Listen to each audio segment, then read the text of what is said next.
The games are now over after the weekend, and we're going to start this off with United Newcastle at St James's Park. 1-0 to Newcastle. We've got 2 United fans to my left. We've got DK, we've got Z with me, and obviously we've got Tunde opposite me too. Boys, I'm going to go to you lot first. Man. Yeah, very sad game. 2 United fans right here. How do you both feel? It feels like therapy, you know, because like you're both about over here. It's a flat performance. Your players look depressed. Bro, let's just say, let's start off, we played dead. Very bad. It's good you understand that. Yeah. No, like, I can admit, we played dead. Let's not... Obviously, St James's Park is really hard to go to. They beat City there, they beat Arsenal there, they beat Chelsea there as well. And obviously they beat United there now as well. But this was like... It didn't look like you put up a fight at all. Like, genuinely, I don't remember a chance you got throughout the game. I think credit to us a bit though. We held off on a 0-0 thing until almost the end. Yeah. So I think there's aspects. We had a few chances. Obviously, they had about like 14 chances. We had 2. Yeah. That's crazy, bro. We had 1 on target. Fair enough, 50%. But I don't know what their thing was. It always felt like they were gonna score though, right? Yeah. It was coming. To be honest, that's probably the most one-sided 1-0 that I've ever seen. Yeah, like basically it could have been 3 or 4. We had nothing. At any point. 3 or 4. But I guess you could give credit to one guy who's had a really bad performance in Champions League. Onana. Yeah, he made a couple good saves that game. You know, he always does make a couple good saves. He makes good saves, but it's just the easy ones where he lets in. Yeah. Obviously, this game he didn't really let in because that shot in. It was a cut in through Trippier. That one was it was a beautiful cross. It was Wan-Bissaka's. Yeah, he didn't run. He wasn't tracking back his runner. Yeah. But it always felt inevitable. Now, obviously, I know you're very pro Ten Hag. You love that manager. Yeah. You ride out for him. You ride out for your team in general, which I respect. I feel like everyone should ride out for their team to a degree. I'm not deluded. At the same time, you know, you knew it different me. I'm not deluded. There's a few things in it. Onana, like, wait, who are we going to speak about first? You don't speak about there's one guy I want to speak about because I think he's made 10 or 11 appearances in the Premier League right now. You bought him for around 60 million, from what I remember, and his name rhymes with Haaland. And he's also a striker. It doesn't rhyme. Obviously, you got Højlund up front. Okay. There was a lot of hype around this guy. He's done well in Champions League as well. Let's not get it twisted. He scored a lot of goals in Champions League, but Premier League, he is currently on 0 goals, 0 assists in around 11 appearances. Yeah. Okay. What do you guys make of him so far? Højlund, to be honest, I don't think he's got the right people around him to flourish. I hear that. Yeah, I agree. If you've got a midfield with McTominay, with Amrabat, like these are players that don't bring out the best in Højlund. Like Højlund's a fast-paced. He wants to attack directly. You don't have these assets in centre mid to even to do anything. I'm not surprised. Yeah, I mean, sorry, I was gonna say your midfield lacks a lot of creativity. I saw a stat after the game. McTominay had 30 touches of the ball as a midfielder. Why is he getting on the ball so much? So little, bro. No, just even in general. You know, because he's been banging goals for us, he has to start kind of thing. But I'm thinking, he looks flat in there, bro. He looks scared in the midfield, you know. He doesn't look... You know how you look... obviously, we'll get to him later. Kobe Manu, who obviously you picked up on the podcast when you came on ages ago. From pre-season. Ages ago.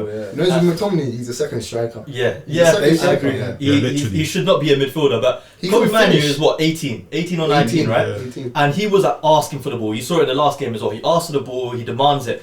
McTominay doesn't want to go near it. Doesn't want to go at all. McTominay, he's a shadow. No, but I feel that's how Manchester United play though. Nah, because you know we can do the link up thing. Yeah. Certain players can do the link up thing, but when he gets to McTominay, he deads it, bro. 100%. He hides from the ball, but even in that Newcastle game, if you saw Manu, whenever the ball went to him, he looked up and he's looking for the progressive pass. We don't have anyone in our team. No, but I thought you did that on purpose though. No, as in, you see, I remember in the Newcastle game, Kobe Manu would drop deep. Fernandes would drop deep as well. And then you'll just see McTominay and Højlund and Rashford and, Garnacho, all in the final third of the pitch, or you're trying to build up. No one's coming short. I feel like you got no other options when you play. That's the thing, with coming short and getting the ball to facing the goal, we have no one in the team that can do that apart from Manu. Like Casemiro, he was found from out that deep position. From that deep position, Casemiro can't do that as much. The only person was Bruno, bro. Even Bruno, but we don't want Bruno in that deep position. We want him higher up. But then you have McTominay and Højlund. But McTominay, bro, as in the most respectful way possible. He needs to be higher up in the pitch. He's not. Bro, he should not have the. As much as we want to call McTominay like a second striker, he should be nowhere near the club at all. Like, he's not a central midfielder. You've got better options up front, anyways. you can't really fit him in as a I'll tell you striker what he is. regardless. He's a super sub. Yeah, He's yeah, a you know super what? I hear that. I actually hear that because every time he's come on off the bench, he scored, right? It's like when we slap Maguire up front. You know when we do that sometimes? We slap Maguire up front just for the headers, bro. That's very tapped. Shall I tell you the reason why I think McTominay starts? Because if you look in the midfield, there's so much lack of physicality, athleticism, nothing. Like in the midfield, you don't have like warriors in there. Like if you look at the Newcastle team, bro, we were they're physical giants, bro. Every 50-50. That made a massive difference. Like we have no like strong athletes in that team. Yeah. And it makes a big difference on the pitch because you're just getting out-muscled every 50-50, you're losing. Yeah, and football nowadays is way more of a physical game. Very physical. Athletes win more of the time than actual technical footballers nowadays. Yeah. It's kind of sad, but like it's the way the game works. Say that again? As in like athletes that are like just raw pace, power, usually do a lot better in the Premier League than actual like technical gifted footballers nowadays. Like even Alanga, if you look at Alanga now, yeah, he's a pace and power merchant, but he's balling out. Yeah. And compared to Rashford, who's obviously very technical, but So what I was going to bring up is, so I've got a little stat here that I'm going to read out for you guys. Because obviously, like I said before... I've got a stat for you as well. Do you want to do yours first? Yeah, I'll do yours first. it might even be the same stat. It might be. So obviously, like I said, St James's Park, especially for top 6 sides, is hard, right? You don't have a record when it comes to going... I know this record actually. Away to the top 8 sides, right? 2 years. So, since 2021, United have not won away to a top 8 side. It is currently December 2023. We're 1 month away from 2024. Now, the last time you won away from home to a top 8 side was the 19th of September 2021. You beat West Ham at the London Stadium 2-1. West Ham as well. Yeah, and the 2 scorers were Cristiano Ronaldo and Jesse Lingard. 2 players that no longer play for your club. Yep. How does that make you feel? Honestly, how does that make you feel? I'm sad that we saw Cristiano Ronaldo, you know. Honestly, it was sad, but no, like, I'm saying like he was not the problem, bro. Like he was part of a problem, but he wasn't the main problem. We had other problems. There was so many other issues you should have addressed before you got him out of the club. And I get he was like talking about the manager and he was whatever, but clearly now, I think if we fast forward to now from 2 years ago, we see who the bigger problem was between Ronaldo and Ten Hag. In my opinion, at least. I feel like, because we've seen him get into so many arguments with so many players now. Varane, who's never had an argument with anyone in his entire career. Ronaldo, Sancho's fair enough because, let's be honest, he's taken a piss. He took a piss. Who else? There's one more as well. You know, he's earned 4.5 million like since he's not playing. Yeah, he's banging FIFA. He's a pro clubs player. Bro, he was at 21 Savages after party. You don't care no more, bro. He's got a zoo in his hand, bro. He's got a Maggie. You don't care. Bro, you don't care. Allegedly. Hey, lawyers, don't come at me, bro. But nah, bro. No, but honestly, like, what do you think is the reason why, like, you're always going away to these top 8 sides? A lot of them, you have better teams, a better team on paper then, and you just can't seem to beat them at all. It's been 2 years. What I think I think last season, last season, Ten Hag's in-game management decisions and tactical decisions were spot on more or less every single time. This season, I think every time he tried to bring a sub on, failed. He's flopped. Unless he gets lucky, kind of. Unless he gets really lucky. There's no risk in how you play, bro. Yeah.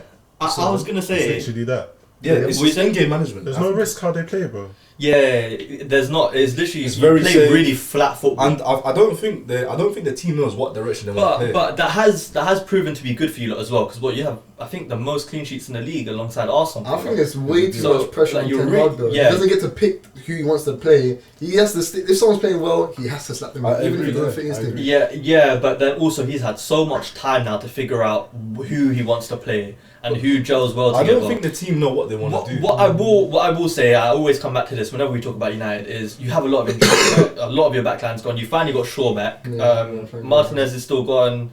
Varane's not gone. Varane's just not being played. But obviously that's arguments with the which manager. I don't understand, by the way, because if you see this whole left centre back, left footer, right centre back, right footer. I think, but if you're not trying to control the game or build it at the back, what's the point? There's no exactly. point. But in all fairness, Maguire's been playing pretty well recently. Very well recently. Very well, actually. Yeah, he's redeemed himself. He has. But also Casemiro, because Casemiro's fit. As far as I'm aware, Casemiro's fit, but he somehow doesn't get into your midfield anymore. I know he's nowhere near as good as what he was before. I don't think he's fully fit either. I don't think it's completely a political thing between him and Ten Hag. But does he get subbed on? Like, no, right now he's to like, be honest, got a hamstring injury. I think even if Cass is fit, I just don't think he fits into the mold of what Ten Hag wants. He's too erratic, isn't it? But that doesn't make sense to me, because then, like, playing out the back, that's the idea, but we haven't seen it happen. We haven't seen it work. Yeah. Shall I be honest with you? The reason why I think you lot don't do well against top 8 sides is just because, like you said, firstly, physicality against the sides on the top half of the table. It's not physicality, bro. I was going to say mentality as well. Mentality, 100%. All of your players look like wimps, you know. They're way too timid, bro. If you don't think it's physicality, what do you think? I think it's timid. You think as they're I said, timid? I agree was as well. going to say before, Manchester United do not take risks. Every single game when I see Manchester United play, they are the team that is going to sit back. So I'm like, what against Newcastle? Newcastle going to be on the front foot. Mm-hmm. If we play Man City are going to play on the front foot. We've taken and tried the counter team. Yeah, Bro, and the thing is, these are sides where you shouldn't be soaking up pressure to, because they're sides that are going to score eventually anyways. It never works. And and this season, Chelsea went toe to toe with Man City. We saw today Newcastle, Tottenham and Man City. Yeah, and it worked. And it worked out for these lot. And honestly, at this point, so I think you sent me a stat not too long ago, and it was Ten Hag's start from this season compared to last season, and on paper he's 1 point below what he was last season, but that was from last game. I don't know about anymore, but from last game, so before the Newcastle game, he's only 1 point below from what he was last season. But I think last season he got a bye because obviously it's his first season coming into the Prem.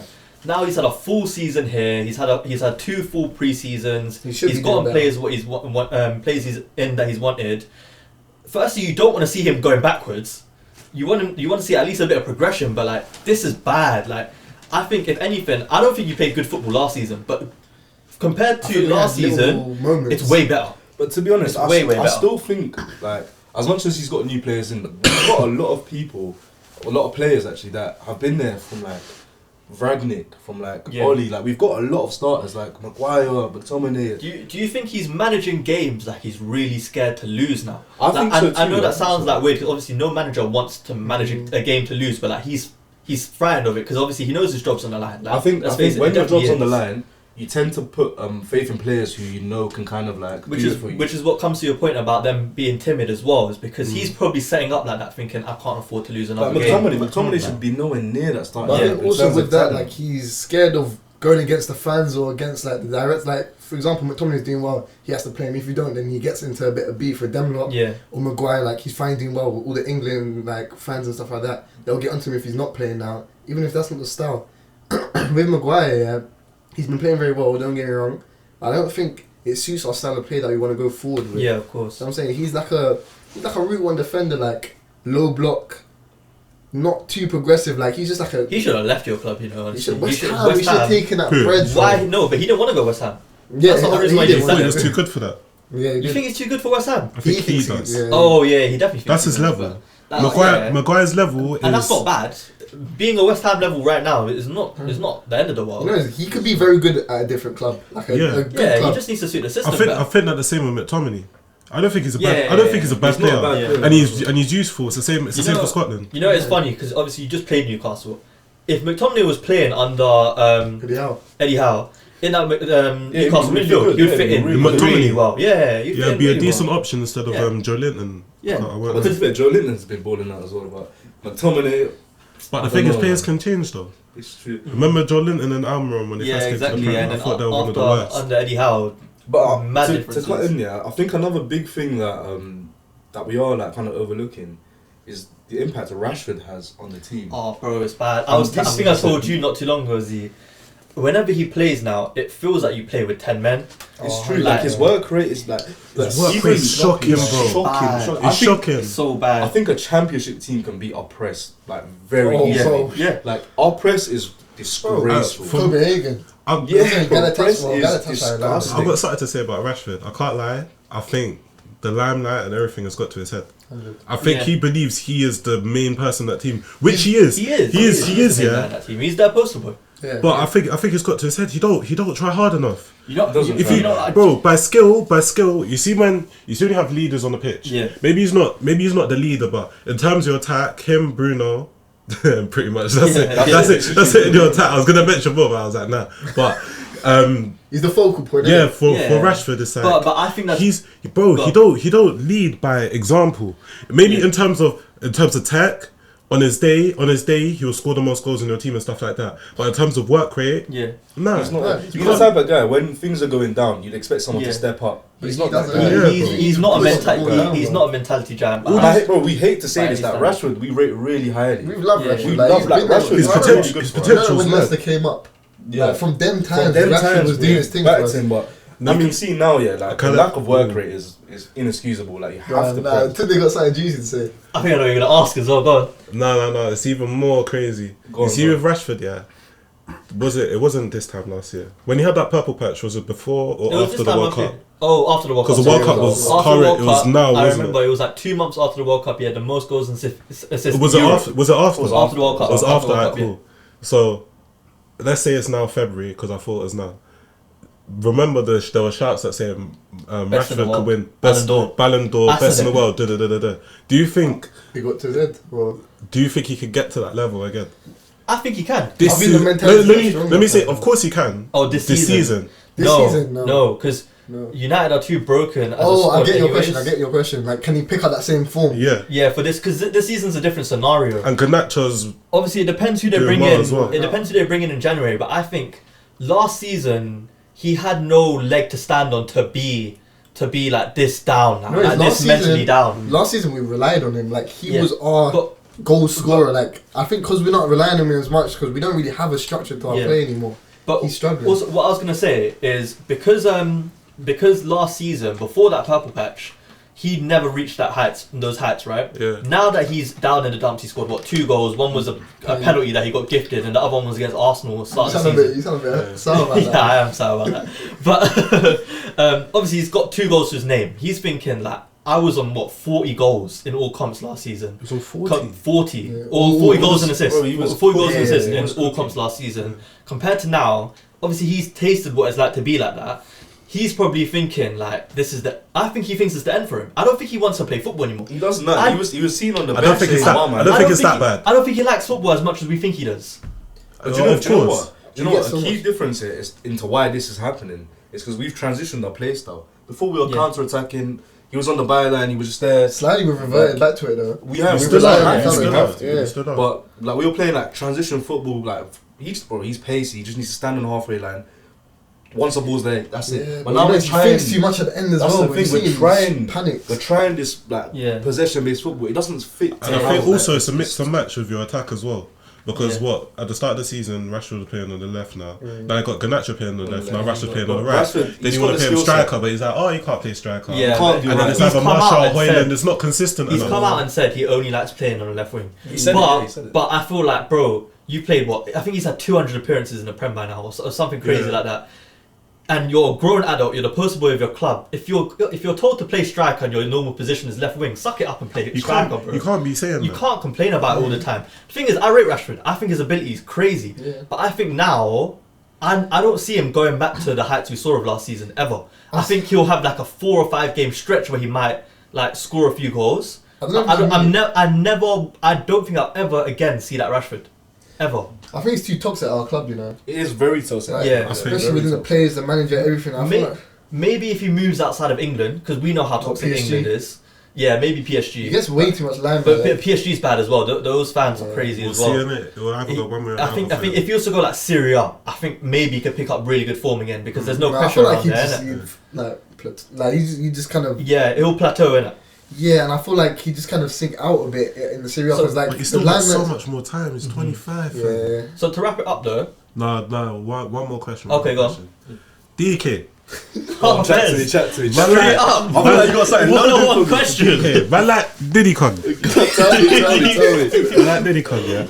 Remember the last time you was on, you was chatting the most about Manchester United's goalkeeping situation. Oh yeah. Okay. I remember this, and I said I was talking about Onana. I said you should have kept De Gea. Let me cut you off really quickly. Yeah, it's mad because these two had the biggest contradiction of opinions at the time as well. He backed De Gea till the death. I mean, yeah. And he was fully against him. So carry on. So I looked at Onana, and you're saying, he was the best goalkeeper in the champs last season, which he was. One of the best goalkeepers in the run. Okay. He was the best. Yeah, he was the best. Now, Let's get serious. Let's get serious. You Yeah, see, what's the so you see your goalkeeper, yeah. Why does he like to play CDM? That's a good question, He had more touches than McTominay that game. Another question is, why does he not have hands? Like, why does it just like slip through? I want to know the same thing as well. And why does he throw the ball into his goal as well? I want to know all of these things as well. But the thing is, so the question, what's the question that you're asking? Is Are you happy? Are you gonna stick? Are you stick with it? Vexed. You own Nana in? Are you both on Nana in? I want you both to answer. At this point, I am an Nana in because it's a process we have to trust. I feel like he has the ability. He has the capability as well. The ability. Like he's capability. I know you're spitting on that one. I was about to say, let me not talk too much. But I feel like when the team, when our team flops, everyone starts flopping, bro. It's hard to get it's hard to gel together and get something flowing when every time something new comes up. It's all toxic. But with the Onana situation, I did remember saying that even if it doesn't work out, similar to how it didn't work out in Man City when they tried to get Bravo in, the direction of keeper that we have to go is this, because this is the modern day. So you want a similar profile, just not him? Similar profile. I mean, my first choice was Diogo Costa. Give him a chance, because I think if he has Martinez back there and like Varane, or just like I don't think his problems has anything to do. We know his ball playing ability is great, and we've also, like you said, we've seen him make unbelievable saves. This season, in the City game, I remember Haaland, he flew for a save against from a header, but it's the basics, and it's like we got onto De Gea last season for like basic saves that he let in, but he's made it look 10 times very worse. The thing is, he's a very unorthodox keeper. Like, he dives like a pro club's keeper. Like, he dives very weird. But if you see how many shots he has to deal with per game, though, it'll be like 10, 15 shots. But you expect. So there's teams obviously lower down the table that probably face the same amount of shots. Let's be honest. Yeah. And they're not dealing with any of these shots by dashing it in their own net.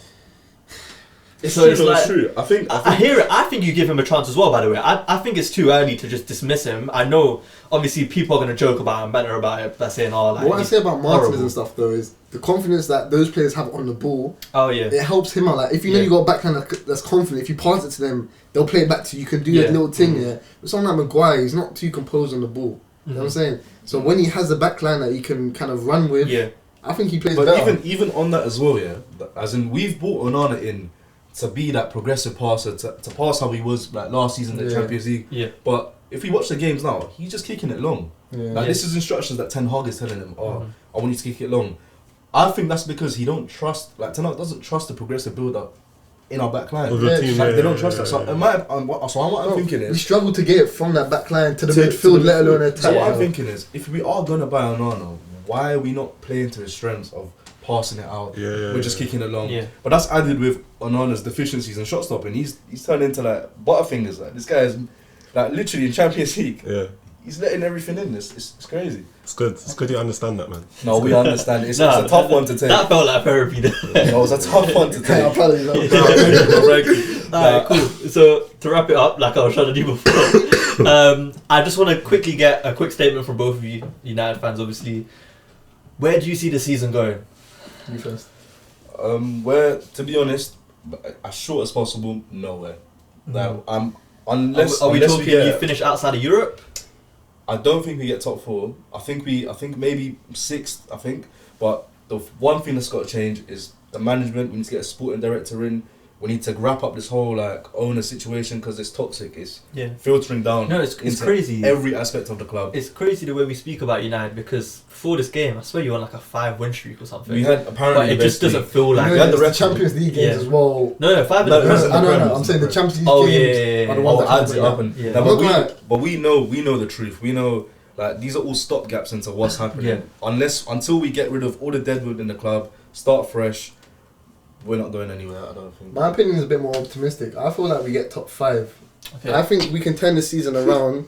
He's laughing. He's laughing. Allow me, bro. No, I think January, like you said, will be very important. Yeah. We need to make the right signings. We need to get the depth in. I think it's a relationship thing as well. The coach and the players, they need to gel. They need to find some sort of chemistry, and we just got to try to do it. To add on your point, just last thing. Sure. I don't want to put so much like emphasis on Kobe Manu, but I genuinely believe we should build a team around his strengths. Yeah. Like, obviously, we don't need to How can you put. say that right before and then say that, bro? What did I say? You're the pressure man. No, I'm not gonna. Nah, the thing is, it's crazy to put so much pressure onto a young, onto a young, obviously young player. But Onto a young. But Jude Bellingham's doing it. Obviously, I don't want to compare the two. Huh? That would be players. crazy I'm not to gonna. compare the two. I'm not Let's going start there. this. I'm not going there. But we definitely need to build our team around the strengths of him, in my opinion. That's No, you'll see long time in it because obviously in that position you still got Amrabat and you still got Casemiro. He's the future. Amrabat needs But Amrabat needs to go. I agree. I think you build around him, but You've got good youth. don't put too much pressure on Of him. course, He's not only to put- 18, yeah, 19. you He can't could get put- injured again as well. That's true. Yeah. A lot of things can happen, but We got promising youth. yeah. Not very For sure. agree. Garnacho, Pellistri, all of them.